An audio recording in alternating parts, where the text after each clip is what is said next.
Hope everyone comes on. Oh, okay. Hello, everybody. I'm not Tracy Colley, as probably most of you do know. Tracy is unable to make it this evening. I'm Rachel. I work at the Academy of Cheese. I do the marketing there. I'm really pleased to have Graham and Andy with us this evening. I don't think they need any introductions. Graham and Andy, give us a wave and say hi. Hi everyone. No, now So then, we've got a lot of people registered for this webinar this evening, which is great news, really exciting stuff. Let us know in the chat where everyone's calling in from. Be great to know where you're all registered from. And if you've got any questions, do pop them in the chat and we'll field them out to. Oh, hi Jenny, first Hey, up. Longford. Wow. Um, Taunton Somerset. Yeah, any questions? Fire away in the chat. We'll try and answer them as we go, or if we're in full flow, we'll wait until the end to field them out. Whilst we're waiting for people to join, just a couple of messages from the Academy. You've probably all seen the level 2 course that we've got happening up at Andy's Courtyard Dairy in April is pretty much sold out. We have one cancellation. So if anybody wants that spot, time to jump on and grab that. And then we're doing another one in June, which I think we've got 3 places left. So again, if you're wanting to get up to see Andy's lovely cheesemongers and the Rind restaurant next door, you better get over to our website and get booking on that course. We've got a brand new course with Charlie Turnbull for sensory and tasting. That's now up on the website. So if you're out there judging this year, it would be great to get on that course. And then just all the usual stuff. Keep your eyes on the website. Loads of exciting stuff coming up. So without further ado, it's 7:02. I shall pass over to Andy and Graham. and I'll start slowly just for anybody coming along late. Yeah, so I'll just start slowly and give you a little brief introduction about what we're going to do this evening. We're really going to focus on looking at Lancashire cheese. Graham's obviously here to talk about his particular Lancashire cheese and what makes Lancashire cheese unique and of that place. My name's Andy. I have a business called the Courtyard Dairy in Settle in North Yorkshire. And what we try and do is we try and work with small independent family farms who still make cheese kind of the way it used to be done. So small little farms making by hand with raw milk. Now we're a very confused business. We are a Yorkshire business with a Lancashire postcode. So we're very confused. But our biggest selling cheese has been since day one, has been Kirkham's Lancashire.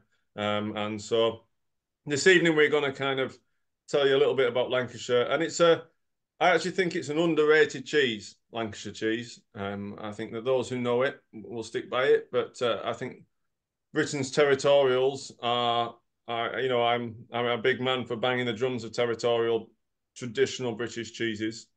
And I think that they are a true reflection of their place. And Lancashire cheese is exactly that. Graham has a great way of saying it's milk on a shelf, because there's no yeasts or molds. There's none of the white mold or the blue mold or the additives, the enzymes to give you stronger flavors added to it. This is a real reflection of that one place where it's made.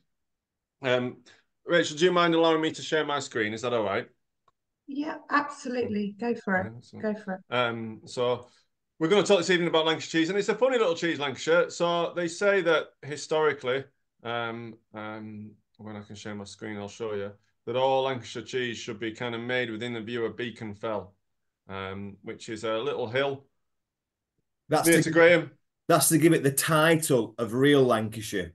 So for Lancashire to have the title of real Lancashire, you have to be able to see what Andy's talking about, Beacon Fell from your premises. Yeah, so and it's a cheese which actually, when you look into the history, I think that you know, go back and there's cheddar made hundreds upon hundreds of years ago. Wensdale almost 1,000 years ago. Cheshire almost 1,000 years ago. There's records of it, but Lancashire cheese only really seems to come in prominence in the 1800s. I mean, do you know of any history of it before that, Graham? Yeah, so there's actually there's proof, or there's records from the 12th century. King John chartered a royal cheese festival in Preston. And the shipping records from that in the 12th century, I think from Preston to Liverpool, there's some shipping records saying that Lancashire cheese was shipped, and so obviously it was being made. And obviously they granted this cheese festival in Preston. Yeah, and I think that one of the unique things about Lancashire cheese is its recipe still remains almost unique. So a lot of the British cheese making techniques, I always say they spread up and down the M6. And you know, if you look at the traditional cheese making areas, you're really starting with Preston, where Graham is. You know, flat rolling, coming down into Cheshire. You've got little offshoots of Leicester and Gloucester, and then down into Cheddar. And then you've got an offshoot on the side to Caerphilly and up where we are in Wensleydale. But the majority of cheese making techniques kind of spread up and down that M6 and became very, very standardized. And that kind oh, go for it, Graham. It was, sorry, when you're talking about standardized, for Lancashire cheese, so from the 12th century to the sort of 1700s, probably Lancashire that was being made then probably wouldn't represent Lancashire of today. It was a chap called Joseph Gornell from a place called Cabus, that's Garstang near us. He actually he created the Joseph Gornell patent to cheesemakers, and that was in 1892. And he basically standardized Lancashire cheese making then, and that's more or less what we all adhere to now. So it's probably, like I say, in the late 1890s that Lancashire cheese that we recognise now came onto the market, or standardized onto the market. Yeah, and I think one of the key things about the Lancashire recipe is that it isn't made on one day. You know, and I think that's the key thing, the traditional Lancashire recipe that you still make, Graham. And Joseph Gornell kind of helped come up with those. And I think in the 1890s, he came up with those Lancashire cheese recipes, the standardization. And he was employed by, in those days, employed by the government, I believe, by the local council. Your local council, yeah. Yeah, and he was employed by the local government to go around the farms and encourage them to make more standardized cheese. Because I think we have this panacea in the artisan cheese industry that once upon a time, all farmhouse cheeses were better and they were nicer. And, you know, it was kind of, but actually, I think that in those days, there was a lot of very average and a lot of dodgy cheese being made on a farm level, you know. And again, it's probably, you know, if you look back in those days, Andy, as well, you know, milk. So these farms would be very, very small, you know, you could be talking 6 or 8 cows. So why that came about? So we're talking about, you know, numerous days of curd to create a cheese. We blend 2 separate days curds together to make a cheese. Again, that's, you know, a part of the Joseph Gornell standardization of cheese making. But prior to that, you know, you need, so in old money, what they would be working in, 1 gallon of milk or 9 litres of milk. So 9 litres of milk will make 1 kilo of curd or cheese, roughly. Or in the old days, 1 gallon would produce 1 pound of cheese or 1 pound of curd. So if you've only got 6 cows, and those cows again will be very, very low yielding cows, you're probably talking, they might give you, I don't know, again, because there's no concentrates to feed them. So they might be on 12 litres or 15 litres per cow, or 3 or 4 gallons per cow. So if your cow's only giving you 3 or 4 gallons, you're only going to get 3 or 4 pounds of cheese, aren't you? Or of curd.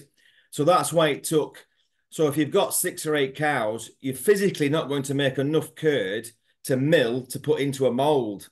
So that's why we'd make cheese for 1 day, and then a 2nd day, and sometimes a 3rd day, till they actually created enough curd to actually put through the peg mill, then salt it, and you know, and form a cheese. So that's why they were doing it. There wasn't the volume. We do it because it was, you know, the standardized recipe. Joseph Gornell created that. And again, it's standardized, you know. I would imagine in them days, you probably had farms maybe collecting 4 days worth of curd, maybe some with 2. So that's why there was so much variation. So that's what he brought it together to. So we're all doing the same thing, basically. Yeah, I always use the analogy of that, you know, up in the farms in Lancashire were so small. Up in Yorkshire, the farms in Lancashire were so small making cheese. They just made small little cheeses. They just made small little cheeses and they ate them on the farm. Didn't really leave the area. But in order to make a bigger cheeses to keep and transport and move about, you know, up in France, for example, I always said up in the Comté region, all the farmers did decide was to work together. And what they did is they became cooperatives. So Comté, Gruyere, Parmesan, they're cooperatives in their mountains. In the likes of places like Cheshire and Cheddar, because the farms got much bigger, because it's kind of they're kind of your glory land. And we're not saying they've got it easy down there, are we, Graham? But you know they've got, you know, it's in terms of keeping animals on their land. You know, it's better drained. It's not like farming on mud. You know, they can make more grass. They can have bigger farms. Yeah. Which meant that they could have more milk, which means that they could probably afford to employ a cheesemaker, which means that they could make cheese every single day. And you saw this a bit in France as well, in the monasteries. In monasteries, they would have the lay brothers and they would make cheese, and they would make cheese every day because that was their job. They were lay brothers. But one of the things about Lancashire is it wasn't like France where they had monasteries, or it wasn't like the Alps where the farmers decided to get on and work together. In Lancashire, they weren't going to get on and work together, those little farmers. So instead, they came up with their way of preserving milk. And it comes about from a way of not having refrigeration. And so nowadays, the factories near to you, Graham, won't use milk every single day. So they can collect it over 2 or 3 days from one farm. But in those days, the morning milk, how do you save that milk to tomorrow? Because you can't chill it, you know? And so making curd is their method of starting the process and basically preserving that milk until they've got enough of it. And I'll just show people a few little pictures now, but this is Beacon Fell. This is the fell near to Preston, which they say that, you know, to be able to make Lancashire cheese, you have to be in view of it. And you're all really around this little town of Garstang, aren't you, Graham? Yeah, that's what we see outside. If you walk outside, if you sit in our office, that's the view you see. And then I've got a picture of Joseph Gornall here, which is kind of the one man who, the way that Lancashire, Creamy Lancashire is made to this day, pretty much is down to this man, you know, born in the 1850s. Wow. And, you know, studied and became a little bit of an inventor and just standardized those recipes and really started to make Lancashire cheese established to what kind of Lancashire cheese is today. And one of those key things really was exactly that the curd wasn't made on one day. So you made curd of one day, saved it overnight. You made curd on the second day, saved it overnight, and you made curd on the third day, sometimes even a fourth day. And we call this the 2 or 3 day curd method. And it's quite a unique way. There was other small areas like Stilton and Dorset Blue Vinny, and even Gorgonzola once upon a time used to make cheese in that way. But that all just went by the wayside. However, kind of Lancashire never really did. And if you read texts from the kind of 1970s and 1980s, they say, oh, Lancashire's kind of keeping hold of its traditions at the moment and keeping hold of them too quite well. And what happens is those curds, when you've got several days worth of curd, is they mature in different ways. And so what Graham will do to this day, let me show you a little picture, is you'll save the curd. So the curd from day one here, which is what he made today, will be combined with the curd from day 2 and day 3, which you can see is completely different. It's continued to acidify, it's changed in texture. And that combination of 2 or 3 days worth of curd gives Creamy Lancashire its quite unique taste and texture. And, you know, Lancashire as a hard cheese is Britain's, under legal definition, is Britain's softest hard cheese, so to speak. Yeah. You know, it can hold the most amount of moisture, which was a great advantage for many years. And that's what made Creamy Lancashire its own little thing. And actually, I think it gives Creamy Lancashire its own little unique kind of texture. And I'll show you a picture of this. And what would you expect? Creamy Lancashire, you know, what is your perfect idea of Creamy Lancashire? And for those of you who got the tasting boxes, you've got 2 Lancashires to taste. One of them is Creamy Lancashire. It's the one with 23rd of the 1st written on it. So it's sitting about 2 months old at the moment. Something Graham made just after the shutdown. So this is a picture of what I would probably expect Lancashire to look like, what we call like on the iron. This is what it would come out of the iron looking out. And what are you looking for, Graham, in taste and texture of a traditional creamy Lancashire? Yeah, well, that iron is exactly what you're looking for. So you want, if you look at it, there'll be a slight. So what you're looking for when you pull the iron out is a slight streak of creaminess underneath the iron. That shows a little bit of fat in the cheese. That's really good. But then on top, you want that open, broken texture. So we describe it as sort of flaky and buttery. There's two avenues, really. You can have quite a heavy creamy Lancashire, and you'll see that more on a sort of a mass-produced Lancashire. They don't have that lightness. They're quite, I call them a little bit dull, a little bit sad, quite heavy. Well, what we're looking for on our creamy Lancashires is, again, the streak of fat along the back of the iron. That's a good sign. And then, again, on the top of the iron, you want it all sort of flaky and buttery, and so it crumbles. But you don't want a dry crumble. You want a sort of a creamy, flaky, but a creamy, flaky crumble. That's what you're looking for. Flavor-wise, there should be a little tiny bit of acidity at the start because it's still quite a young cheese. You'll have, hopefully, in the middle, loads of yogurty, sort of savoury flavours in the middle. And at the end of it, by now, and I hope your mouth's watering by now, but at the end of it as well, you should have this really lovely milky dairy flavour at the end that just lingers and lingers. That's what I hope you're getting anyway. Yeah, I mean, for me, I like you. I mean, you always used to call them fluffy monsters back in the day, you know, fluffy monsters, and that's what you're looking for. You know, is that light texture. Yeah, you know, it's soft, but it's not claggy. You know, it has this light fluffiness to it. Yeah, which then just kind of coats the mouth.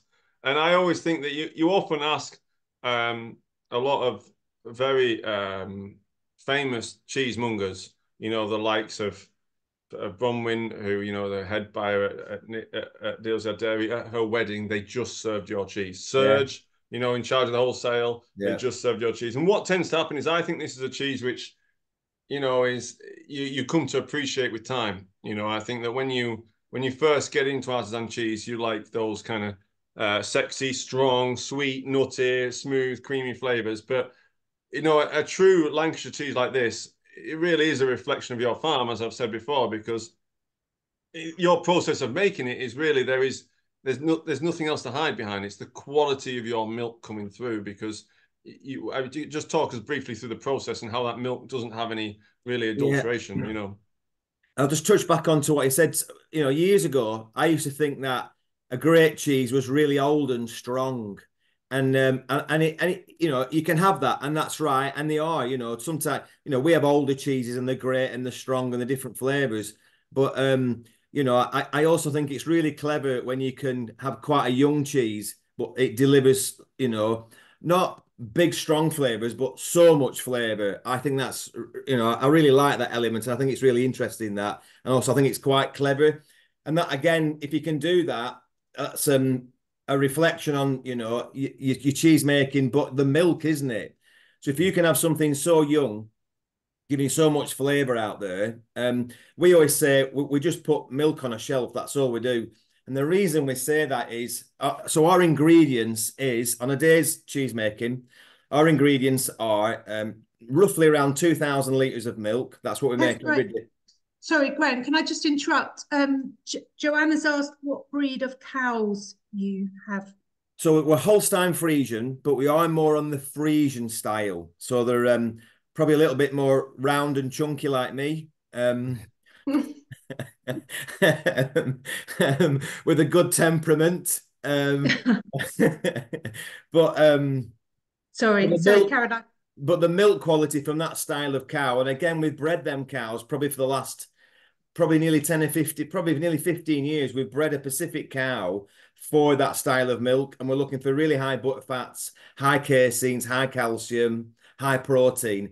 That's what we're looking for. We're not looking for huge volumes. You know, we'll probably have 27, 28 litres a cow. We're a commercial cow, we'll give 40 litres per cow, 35 to 40. So we're nowhere near in that bracket, but we're just concentrating on, it's the quality.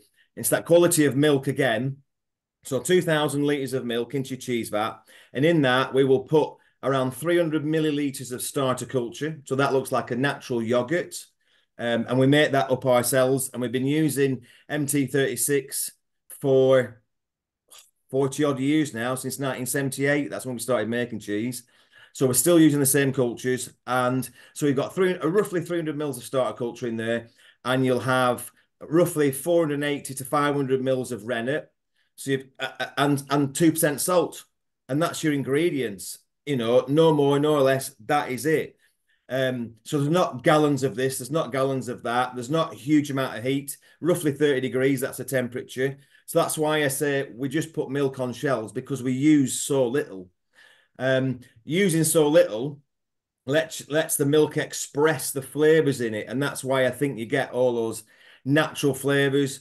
And again, the flavors you're getting are in, you know, is if you take it a step back, it's the ingredients that we've fed the cows.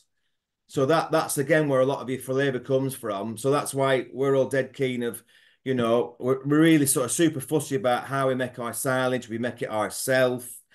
It's really, really important to get that right, because if you get it wrong and you fill your silage clamp full of grass too young, grass too wet, not just quite right, then you've got a whole year of, you know, a whole 8 months of pain of making cheese that you're not happy with because your ingredients isn't right, your silage isn't right.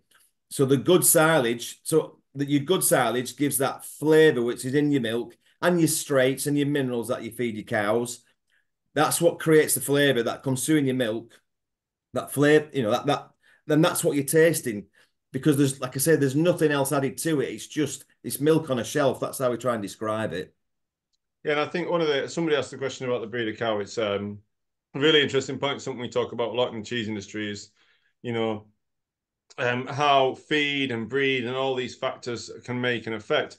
But it's really easy to rest your hang on kind of the simple things. So a lot of people will talk about breeds, but it's not just your overall breed, but how you breed. And what Graham is almost unique. I can only think of Lincolnshire Poacher as another one in that they turn all of their milk into cheese.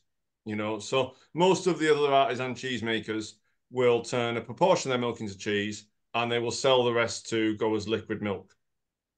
Now, what that allows Graham to do is that it means that he can concentrate on the quality of his milk, because it costs Graham more to farm in that way. So you're farming for better solids, for lower yielding cows. And although every time you do something like, there is a cost implication of that, because it's not about farming for cheap milk, for volume, it's about farming for solids within his milk.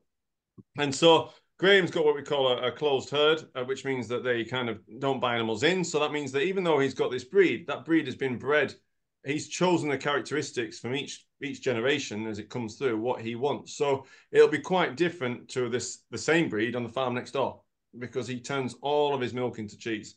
And that allows him really to concentrate on those factors, which is a kind of a unique position to be in, but obviously also a challenging one. And that he's got to make, you know, at the end of the day, what's the proportion of cheese that you will sell at Christmas compared to the rest of the year, Graham? Oh, I mean, yeah, probably our Christmas sales, you know, from October onwards, I bet we sell, you know, 40% of which 35-40% of which cheese in that period compared to the rest of the year. So, I mean, that again, as a small farmhouse cheesemaker, presents a challenge, because Graham's milking all year round. He's making cheese all year round. Now, there is little tricks that Graham can do. He'll probably, you know, I shouldn't let the cat out of the bag, but he'll make drier cheeses that will last to Christmas, and he'll make wetter cheeses in November that will mature faster, you know. So, you know too much. I know too. So that he can play with his maturation, so that he can get more cheeses ready for Christmas. But also he'll play with the whole structure of his farm. You know, when his cows go into calf, you know, will be dictated so that he can get the maximum volume of milk, so he can make the most amount of cheese for Christmas. You know, so the whole year, the whole farming year isn't just geared towards making cheese in repetition, all because obviously the public on the call today are educated because they're eating Lancashire in March. But, you know, the general public who are just eating in December, you know, that puts an enormous pressure on Graham to kind of gear his whole farm to try and make cheese just for December, really 35-40% of his whole production. But anyways, we've go for it. So the topic of Christmas has come up a couple of times on the chat. Yes. Can you give us an update on the recall? One of Sue is asking that what the update is, because she's still waiting for her supplier. The supplier is still waiting. I think that Sue's supplier is probably not wanting to bring it back in because of reticence, but Graham very luckily was allowed to start remaking cheese, and it wasn't a question of luck really. A decision. I mean, it's a very complex situation, any type of product recall. But you know, the decision that was made on Christmas Eve was made with the facts they had to hand at the time. And it was a very broad brush decision because there wasn't the time to do the research and Christmas Day was approaching. And that put enormous pressure on Graham. And, you know, the FSA will tell you he was very, very cooperative. And then once that product had been recalled, unfortunately, there was then no urgency to start the process again from a regulatory point of view. But we were at the very, very risk of, you know, from a financial point of view, the thing about Graham is one of the things I covered just 2 seconds ago is all of his milk goes into cheese. If he was another little farm down the road who sold some more milk that go to milk, he could shift a lot of that milk into milk sales, you know, and you can't just pick up a milk buyer overnight. Thankfully, you know, Butler's, who's a very good other big industrial Lancashire cheesemaker down the road from Graham, they took some of his milk, but you know, they didn't need it, so it was very price sensitive. It's got cheesemakers to pay and that type of stuff. So there wasn't any pressure to kind of get Graham making again. And I think that luckily, thanks to a lot of hard work by Graham and his local environmental health and Bronwyn at Courtyard Dairy, they managed to get the science together to allow Graham to restart production and restart making cheese and restart selling cheese. So this can all, Graham is allowed to start making, allowed to start selling the cheese. There is, you know, I would say there is no conclusive evidence, but it's very hard to find the evidence once the horse has bolted, you know, if that makes sense. The people who got ill, there was an awful lot of people who'd never even heard of Graham or never even heard of Lancashire cheese, but unfortunately there was some who had, so that kind of became an implication. But, you know, after having done a lot of research, I visited Graham many times. You know, I visited his mum. You know, I've seen pictures of his mum maturing cheese in their front room, which is obviously he doesn't do that anymore. But you know, times have changed a little bit. A long time ago, that, you know. So it's but you know, but what I would say is that we stood by Graham very closely all the way along because I was very confident in the safety of his product, and we're thankfully through that now. And you know, and that's why, you know, and I stand by that confidence. I was convinced from day one that we didn't want to lose Graham. You know, we're talking to Graham here tonight, and the old joke in the cheese industry is Graham's rarer than the white rhino, because there's 2 white rhinos left in the world, but there's only 1 raw milk producer of Lancashire really, and that's Graham. You know, and so, and that's a legacy that, you know, 60, 70 years ago there was 200 of him. 150 years ago there was 1,000 plus. And so I think that I really didn't want to lose that legacy. So, and having visited Graham, having sold his cheese for all of my career, whether I've worked when I was down in London and in Bath and in my own business at Courtyard Dairy, you know, we thought it was very important to kind of stand by him. And I have full confidence, you know, I have full confidence in Graham, as obviously the health authorities now do, to allow him to restart selling. I mean, that's the position we're in, and he's allowed to sell, and every shop should be selling it and championing it, really, in my opinion, because now is the time to support it. But don't forget, Graham needs support all year round, you know. So that, you know, not just now, but we need to keep this. You know, I don't know how much business you lost, or and how it's recovered, but you know, unfortunately, not everybody has the confidence that I have in Graham. But yeah, there you go. Well, anything you'd like to add, Graham? Sorry, go for it, Rachel. No, you've pretty much covered it there, Andy, haven't you? You've touched all bases, really, haven't you? And like I say, just, you know, we're back, and you know, crazy mental ordeal that, wasn't it? It was like the timing and everything was just, you know, you look back at it now and it's like bloody unbelievable, like, has it really happened? But anyway, but yeah, so, you know, we're back. We're making cheese. We started making cheese on the 17th of January. Cheese that we're making, and I'm really happy with them now. They're really good at the minute, so I'm dead chuffed about that. Like what Andy says, it's not just a now. We need everyone for all territorials. Like Andy touched on this at the start, didn't we? Sometimes we do get forgotten about these us territorials. So it's not. We need you all year round, not just at Christmas as a little treat, but all year round. Yeah, I think that yeah, it's quite key. It's very easy to get a soft oozy brie and get behind it, but actually, this is Britain's cheese history. What you're looking at here is a cheese that is the recipe that Graham makes is unique to his region. He is in that region. He is making with raw milk straight out of the cows in the way his mum did. He learned from his mum, and my grandma, and then before that, his grandma. Yeah. And you always say through your generations, but they say, "What did your great grandma did?" And you went, "Oh yeah, she probably made cheese as well." So it's this is a legacy that we're very lucky that Ruth Townley, Graham's grandma, could pass it down to Ruth Kirkham, and she could pass it to Graham Kirkham, because what we've seen in other territorial areas, whether it be Single Gloucester, whether it be Wensleydale, or whether it be Red Leicester, is when you lose that generational knowledge, it is incredibly hard to rebuild. So Graham learned off his mum, and that standing over the vat, making with her, feeling it and feeling those changes, you can't teach that from a book. You can't teach that from a photo. We can try. Our business has spent a long time trying to rebuild Farmhouse Wensleydale. It's where we put not to take control of the call, Graham, from Lancashire, but let's talk about Yorkshire for a little bit.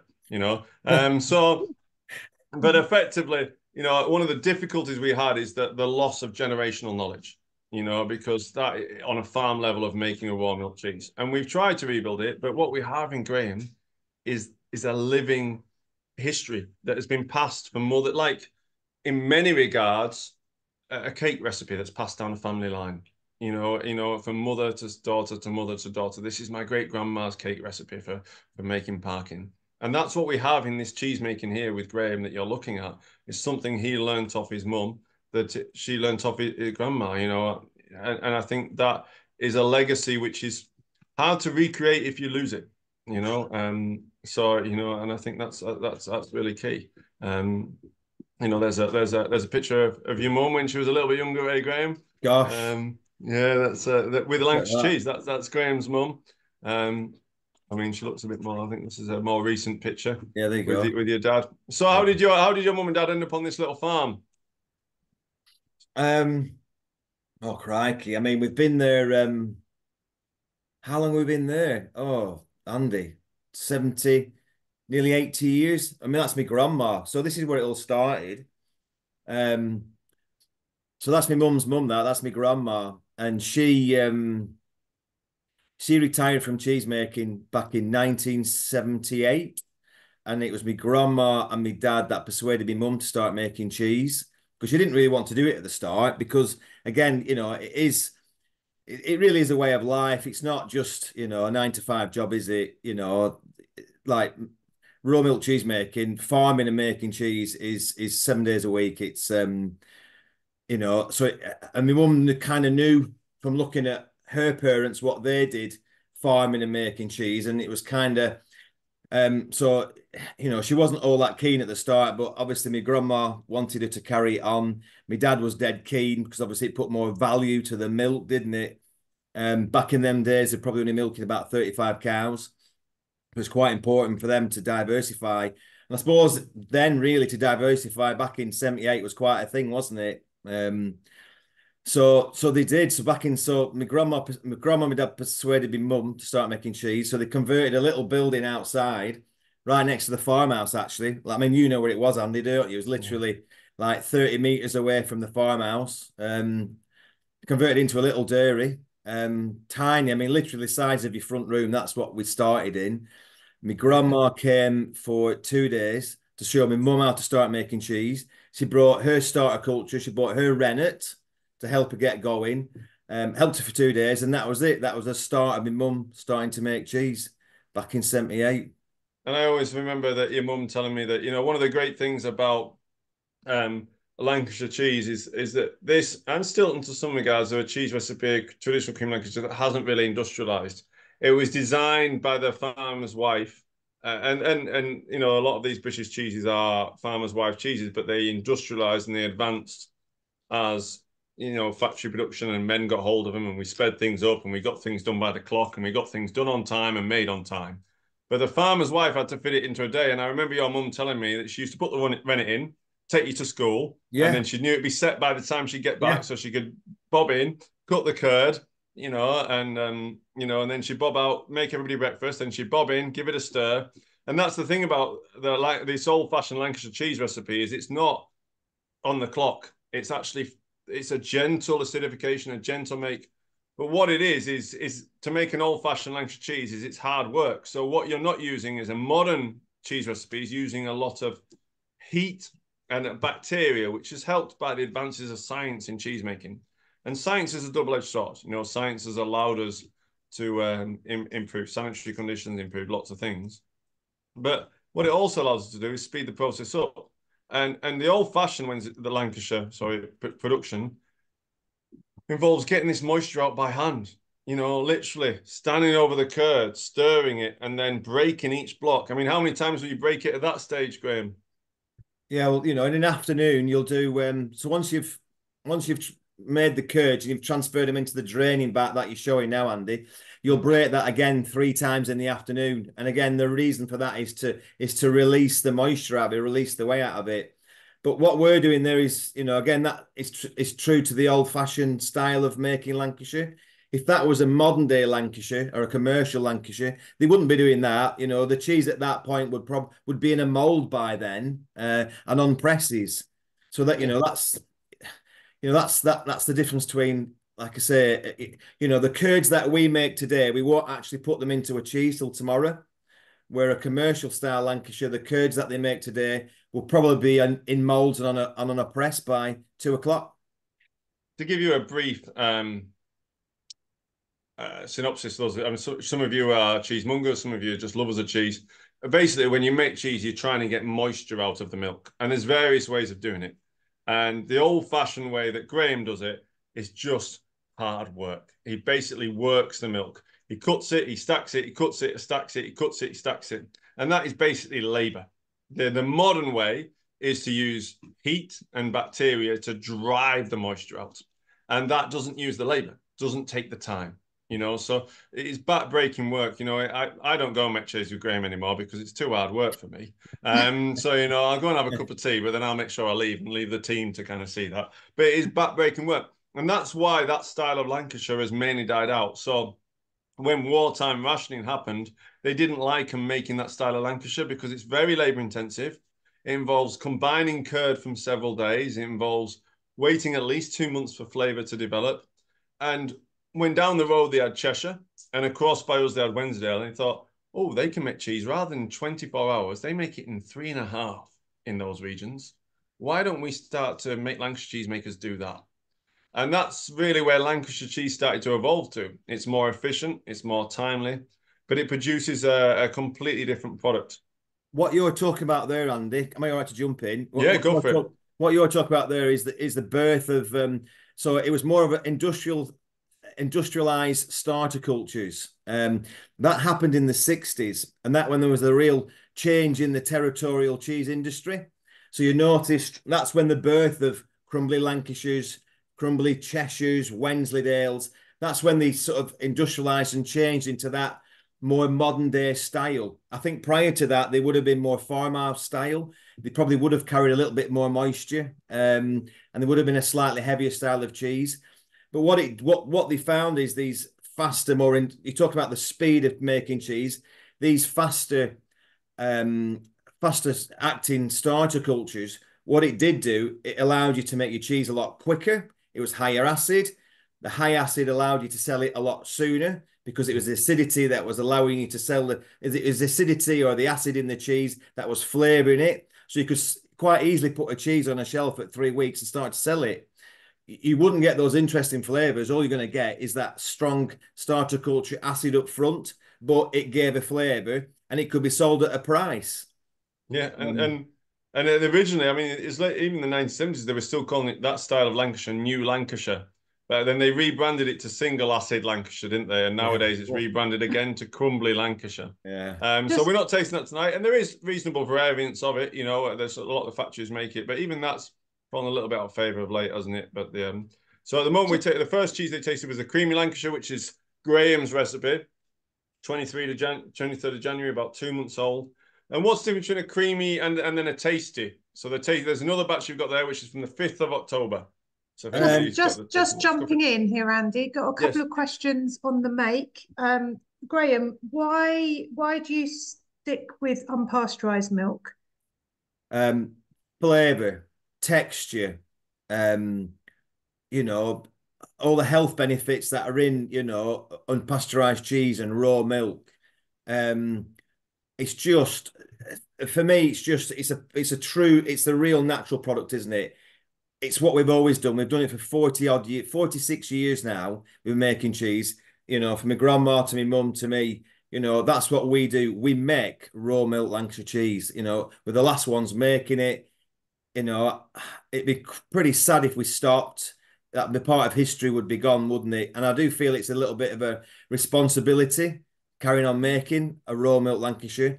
But it's also, it's the flavours. Do you know what I mean? It's just, you know, and the textures and working with that natural product. I think when you heat milk up, I do a whole talk on the difference between pasteurised and unpasteurised. And when you heat milk up, pasteurisation is really important for mass production. I'd like to point that out. You know, it's really important for moving milk about, for when it's multiple hands by lots of people, when it's being mixed with other milk, you want to pasteurize. And it also allows you to make more consistent cheese because you've got this neutral slate. So it allows more consistency, but it does actually change the protein structure of the milk slightly. It does affect the protein structure of the milk when you pasteurize. And also you start to lose those nuances farm to farm, you know, and you can't, unfortunately, you can't see it so much in Lancashire because you've just got Graham left. But you can see it, you know, in the Cheddars. You can see it in the Sparkano versus the Stitchelton. You can see it in the 3 Wensleydale types. You can see those nuances. This is not a pasteurized, standardized product. This is a reflection of that place. And I wouldn't say it's simply a case of not pasteurizing. And this is where people get confused. Making raw milk cheese is not a question of not pasteurizing milk. It's a question of actually working at a higher level in order to make sure that that raw milk is perfect. And making every single day. Graham milks his cows on a Sunday. You make cheese on a Sunday, Graham? 7 days a week. 7 days a week. You know, that milk is warm out the cows, straight in the vat, you know. So it kind of, it's a very strictly controlled industry. But and again, why, you know, before we were talking about silage and me, you know, the effort that goes into make really good silage, you know, the grass layers that we put in, you know, our cow housing, you know, I call it 5-star, you know, they're on fantastic mattresses, loads of loafing space, you know, the silage that we feed them, you can literally pick it up out the feed passage. And I always say it's got to have sort of some sort of floral perfume smell to it. Like you could almost eat it yourself. It smells beautiful, you know, and that again is what comes through in your milk. So why should I do, you know, so why do all this work outside and try and make the best? We've bred these cows for such a long time to create the best milk we can. So why would I produce the best milk we can on the best farm that I can run and the best cow housing, the best silage, the best feed that I can buy to feed these cows? Why would I do all that and then pasteurize it and like, you know, take all them elements away, you know? You're right, Andy. If you're buying milk in, you have to do that. It's important because you've got to move it around. But for me to do all that outside farm work and concentrate all our effort into producing our raw ingredients, which is raw milk, and then to pasteurize it, it's like, why have we done all that work? Why not I just go and buy some milk? It doesn't make sense. And for me, it is a question of flavour, but also you don't realise the knock-on effects. So that method of farming that Graham's talking about is important to keep alive, you know. And if grain was pasteurized, and he wouldn't probably farm with those the same method really. And I always remember what we talked about earlier on about the problem with Estec, and I rang a good friend of mine, Martin, got him at St. James, and I said, we were talking about Graham, and he was like, I don't believe it. It was like, not with Graham's standard of stockmanship and with Graham's standard of herdmanship, I don't believe it's coming from his farm. It was like, you know, having worked on that farm, visit that farm, the quality of his herdmanship, the quality of his feed going in, I don't believe it. And as Graham said, it's a multifaceted thing, but the reason for keeping it alive for me is a reflection of that place, really. And also you don't realize the knock-on effects. We're looking at problems in Camembert at the moment with growing single cultures of white mold, and that white mold starting to die out because it's so standardized, whereas actually we need diversity of bacteria and molds and yeast in there. We're just starting to understand that, not just for flavor of cheese, but also for making the cheese and maturing the cheese as well. And just going back to you talked about the seasons. Does the seasonality, the flavors of the cheese change depending on when the cows have been milked? Again, that's feed, isn't it? So there's so many variants in it because it's a natural product. So weather, temperature, seasons. I always say that we always tend to make our best cheese, I think, from October onwards, because hopefully by then you've had a really good you've had some sort of summer, particularly in Lancashire. You've had a half a decent summer. You've made some really good silage. All your dry cow, all your cows have come into the buildings because it's wet outside, or it's going colder. So they've had a good summer. You've created some really good feed. The temperature's starting to come down a little bit, because sometimes through summer, making cheese in the cheese making dairy, if it's quite warm outside, it's extremely hot in the dairy, and sometimes that's quite challenging trying to make cheese in them high temperatures. You tend to lose quite a lot of fat out of the milk, which is not ideal, but that's just how it is. That's what happens in summer. So you get into that winter period and it starts to cool off. You've got great silage. The temperature has come down. You've had a reasonable summer on your cows. And for some reason, everything just starts to come together. So that from that October period onwards, everything just seems to click and it just starts to work nicely. And then somebody's asked in the chat as well, Graham. So, to follow on from that briefly before I go into the chat, is that's why your best cheeses are at Christmas. And traditionally, I love that photo of Preston Market. So traditionally, we didn't eat cheese all year round. I show this photo quite a lot, so apologies if you've heard me talk before. But this is Preston, and traditionally they'd have took all their cheeses to Preston and they'd have sold them at the local at the cheese fairs, and that's where Lancashire takes its name. I always say these guys, they look like the mafia, but they're cheese graders. They've come up from the big cities of London and Liverpool and Leicester, and they come up to select the cheeses and taste them and grade them and take them out. And they do that early autumn, all the cheese fairs, whether it be Preston, we had one in Yarm in Yorkshire, we had one in Laban. All the farms took their cheeses to these big cheese fairs. And then they were sold, and then they would take down to the cities and they'd be consumed in the winter. Most British cheeses, if you think about it, 3 to 6 months. So, whether it be Gloucester, Leicester, Wensleydale, Cheshire, Stilton. So you're getting that real nice flush of the milk. The other cheese that people are tasting here today is right on the 6 months age. They're tasting the 5th of October. The 5th of October cheese. So we would say this is getting up towards... my dad always laughs when we go, this one's a bit of a tasty cheese, So it's so this is what we're getting towards, a tasty Lancashire. So how would you classify the difference between a creamy and a tasty Lancashire? So your tasty Lancashire will have a different flavour profile altogether. Texturally, it'll be slightly more dense because the curd's probably broken down a little bit more. It'll be slightly more solid, probably not quite as light. But flavour-wise, it'll have hopefully quite much bigger flavours. It'll start off with you've probably lost a little bit of that acidity, but you'll start off with much bigger savoury notes. Probably not quite as yogurty. Again, it's lost them, gentle flavours, and it's starting to build up some, bigger savoury, savoury notes in the middle. And again, and at the end, you'll just have, hopefully mouth-watering big flavours right at the end. There will be some... Go on, sorry. Sorry, I was going to say it's almost quite spicy. There's almost a spice to it. Yeah. What date are you on there, Andy? 5th of October. 5th of October. Yeah, yeah. So there's a bit of age in that. So is it good? Yeah, it's not, and I always think Really it's good. awful. Yeah, No, it's blooming awful. That's why we sold it to these lot. that's the main So thing. no, but I always think Lancashire cheese for me shines in that 3 to 6 month period. That's when you get those buttery, yogurty kind of flavors, those kind of light fluffiness. And because Lancashire cheese holds more moisture than something like a cheddar or a Leicester or a Gloucester, when you get to 6 months old, you really start to get it matures faster because it's more moist. Yep. So you start to get those spicy, sharp, big, bolder flavors, and sometimes even eventually that burn, that spiciness, which is acid breakdown, giving you that spiciness. And it's really nice as a contrast. We do it in the shop. We had one at Christmas. We had one at 3 months old, and then we had one at over a year old. And a lot of people ask me why you don't see Tasty Lancashire as much anymore.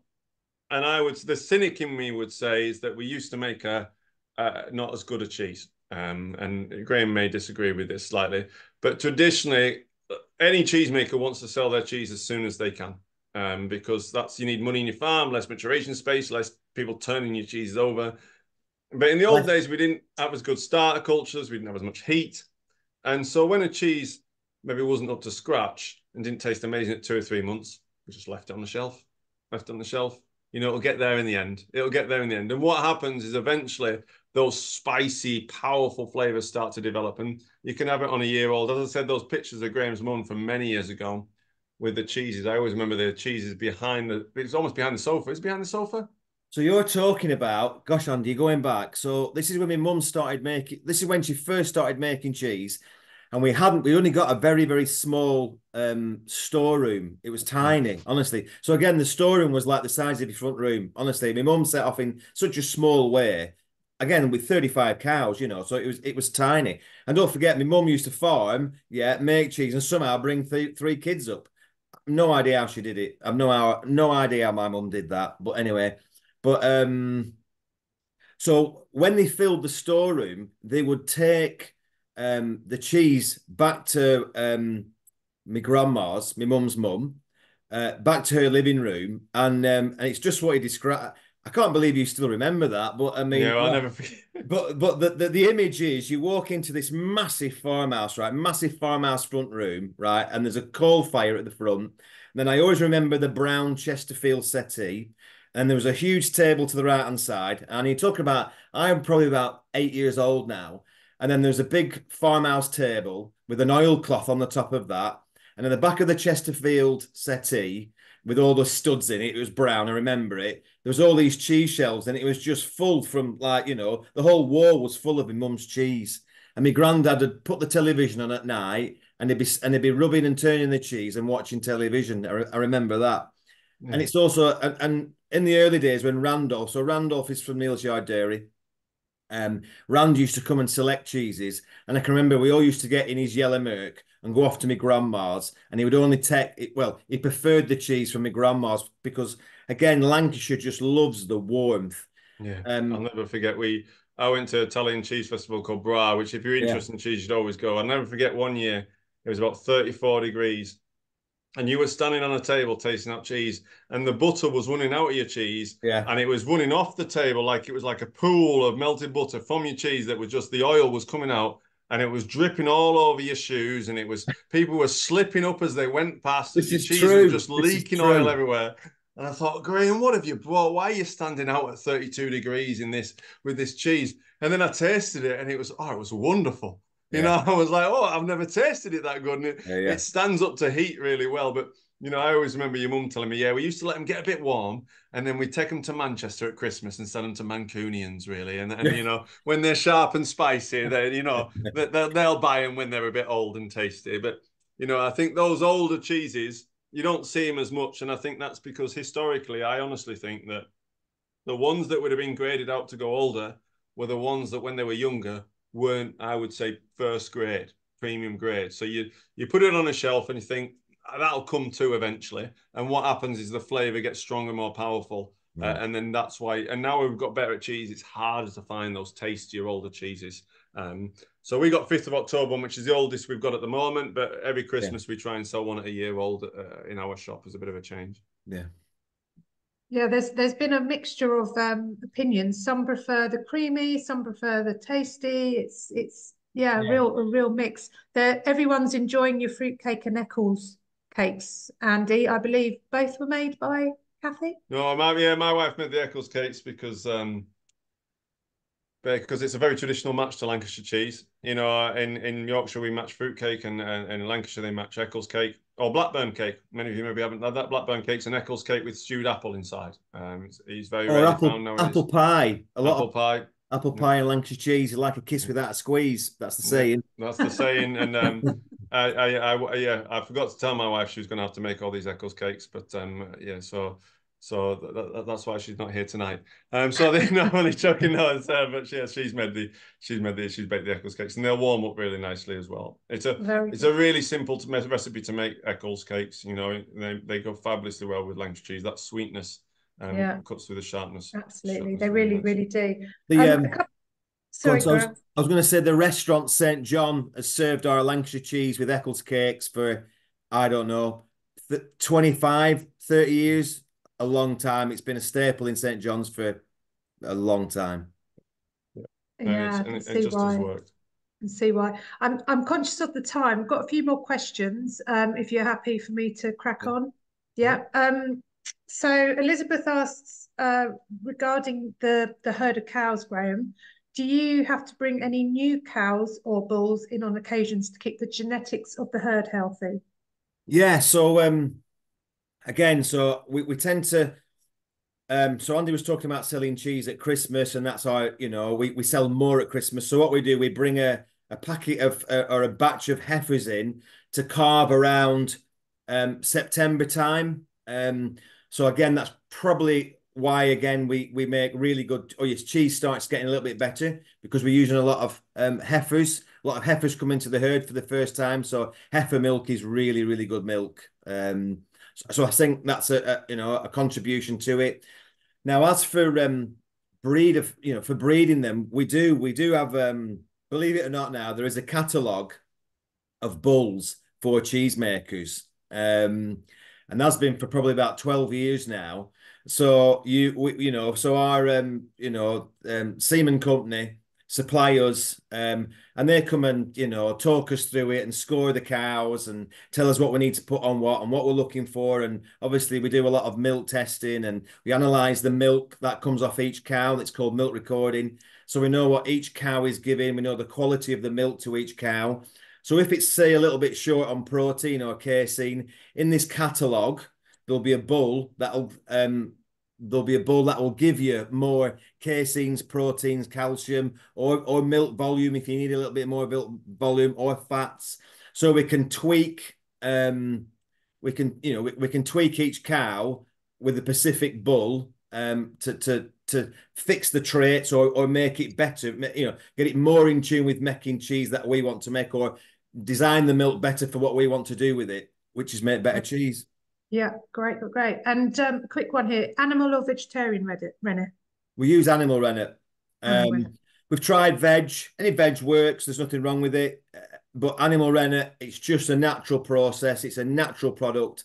And you just look at any great cheeses being made out there, they're all made with animal rennet. It just works.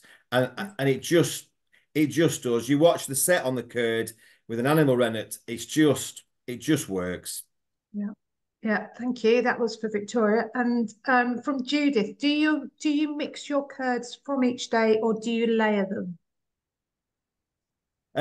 So layering is when we are running the whey off. So that's stacking curds.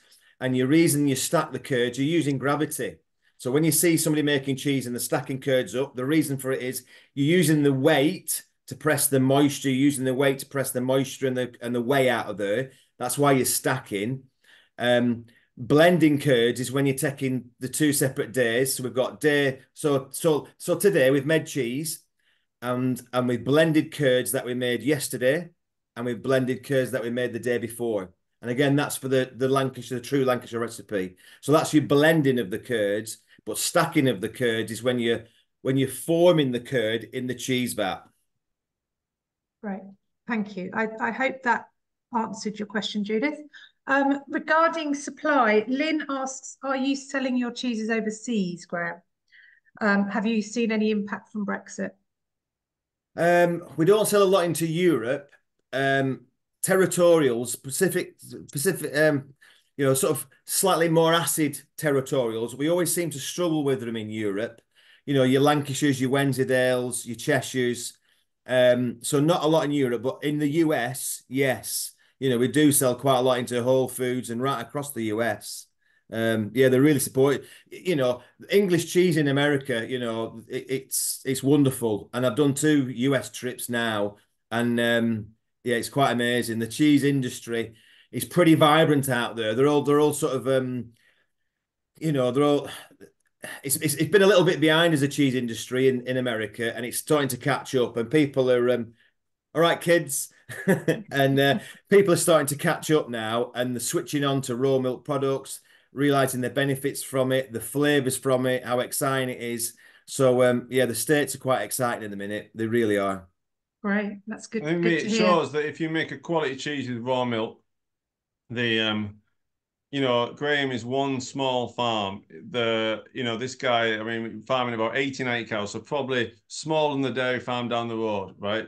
So, but number one, the amount of people that keeps going, probably I reckon about 12, 14, whereas a normal dairy farm's 1.5, 2. If you work up all the jobs that Graham is providing on his farm, that's a huge impact.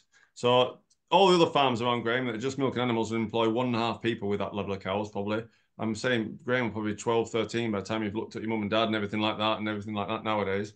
Not only that, by making this product of that place rather than some anonymous kind of square block cheese, you go and you see it in the top restaurants, but throughout the world. You go, the French Laundry, one of the regarded as the best restaurant in the world in the center of America, they have Kirkham's Lancashire on it. And so the legacy of that small little town in Goosden near Preston, because somebody's making a quality food stuff that belongs to their place, which is amazing, I think. But one of the positive things of COVID is that I think Graham will say the same, is that we sell more cheese to our locality as well. People come out to us, and I always say I want to sell more cheese. It's great to sell cheese all over the world, and it's great to sell cheese even out of London. I'll tolerate that, but I want to sell more cheese in my locality, and I think that is more of the people who live around us eating quality produce, and I think that is a good step in the direction that we want to kind of keep going, really.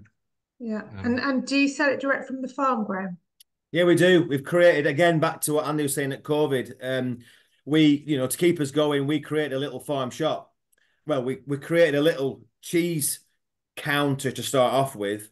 And we social media that, and people started to come. But not only did people start to come, but other food producers started to come. So we're little cheese counters turned into sort of quite a nice little farm shop now. So anybody out there, please come and see us at the farm shop. Come and see the fantastic. Obviously, we've got a full set of our cheeses in the cheese counter, but we've also loads of really good guest cheeses as well. So yeah, by all means, please come and look at the farm shop, and you can stick your head around into the cheese storeroom, which is next to the farm shop. That's always quite impressive. There'll be a couple of thousand cheese in there for you to have a look at. So yeah, please come and see us, please. And one thing I would say is that I know that there's some cheesemongers on the call as well. It's very easy to forget about these territorial cheeses, but you need to lead with them, because once you've been down the blue end of the cheese counter, or you've been to these really sharp, sweet, strong cheddars, you'll lose that delicate, rich flavors that you get to this amazing Lancashire. So just the easiest way to get behind it is when somebody comes to your shop tomorrow, is give them a taste of Kirkham's Lancashire.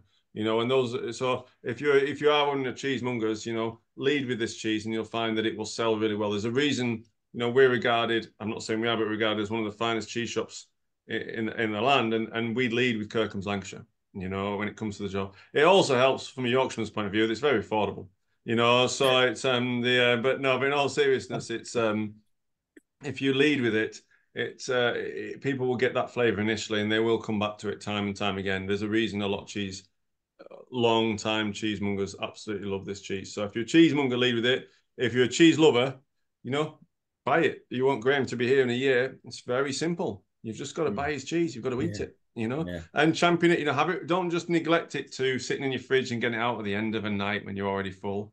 Have it with an Eccles cake as a snack.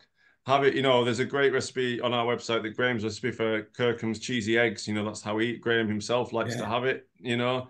Have it, cook it. It melts really well. It goes well in sandwiches. You know, it's great just as a chunk for lunch. So, you know, so it's just don't neglect it to kind of after a meal. I'm intrigued by the cheesy eggs, Graham. What's that recipe then? Oh, I mean, you can do. I just think Lancashire cheese into eggs just works beautifully. It does into everything, but I mean, particularly into it's just a breakfast thing that we do. So I mean, you can and again, it's dead quick and easy for kids, isn't it? So I mean, you can either you know, if you make some scrambled eggs, you know, just get that, like you had before, that lump of cheese. Just break some lumps off, and just when your eggs are almost ready, your scrambled egg, just break some lumps off. Just move it round so your cheese nestles into your eggs, and just leave it for like a minute, and it'll just melt and just go all stringy into your scrambled egg. It's absolutely delicious. Or what you can do is take like a dessert plate, a dessert dish, yeah, and then get your piece of Lancashire cheese, and then just crumble some cheese into the bottom of your dessert dish, and then make a little gap in the bottom, and then crack an egg, and put your egg into you know, into the little space you've made with all the Lancashire cheese around it, and then get some nice vine tomato and thinly slice that, and put that around your cheese, some black pepper, then pop that dish, your dessert dish, into a simmering pan of water, put a lid on, and it will melt the cheese. The steam will come round and poach the egg and set the egg. Takes like 4 minutes, and then just fetch it out and then break the egg so it runs into your cheese and a bit of crusty bread.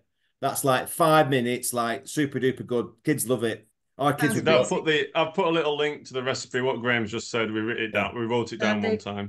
So there's a link my two kids were brought up on that. I always remember visiting Graham's mum, Ruth, and I had one of the best quiches I've ever had. And I said, "Oh, Ruth, how did you make that?" And so next time I was there, I watched her make it. And basically, the way that she made one of the best quiches I've ever had is A, use the roast ham from the Sunday before, you know, that's already been roasted and roasted. But B, you know, it must have been 90% Lancashire cheese, this quiche. You know, so, you know, it just makes an amazing flavour. Or cheese and onion pie. Again, you know, if you're going to make a pie, you know, again, cheese, you know, just, again, our Lancashire, like you've said, crumble it down, and then just soften some onions in a little bit of butter, and then put your onions into your cheese, and then a couple of eggs into your onion and cheese mix, and just mix them through. And your egg, so some people use potatoes, don't use potatoes, just use an egg. And the egg will bind it together and make it sort of stick together. So once you've cooked the pie and you split it, or you serve a slice, the egg will make it stand up and hold together rather than run out. Delicious. Wow. Super we need delicious. a recipe book. I could listen to you all night with these recipes. I love it. Love it. Well, they're old farmhouse recipes. It's what my mum's done, isn't it? It's what we've seen all our life, isn't it? It's what we do, isn't it? Well, and keep doing it. Keep doing it. I think from the chat, there's been so much support and love for your cheeses, and from consumers and the trade, it's evident that, you know, they want to continue supporting you. It's been really great, really informative. Have you got anything else you'd like to add, Andy, Graham? No, I would just say go to your local cheesemonger and buy Graham's cheese. You know, if you come on the, you know, some of you have bought it to come on the call, that's great. But you know, that's the way you can keep them going. I know I keep hammering on about it, but you know, really is that simple. Graham's part of Britain's social history. You're tasting a slice of history when you taste this cheese, and it's part of Britain's social history that I'd like to kind of keep going. Yeah, absolutely. It's so important. And from me, just a big thank you to everybody for all the support. You know, it's been incredible. You know, so thank you.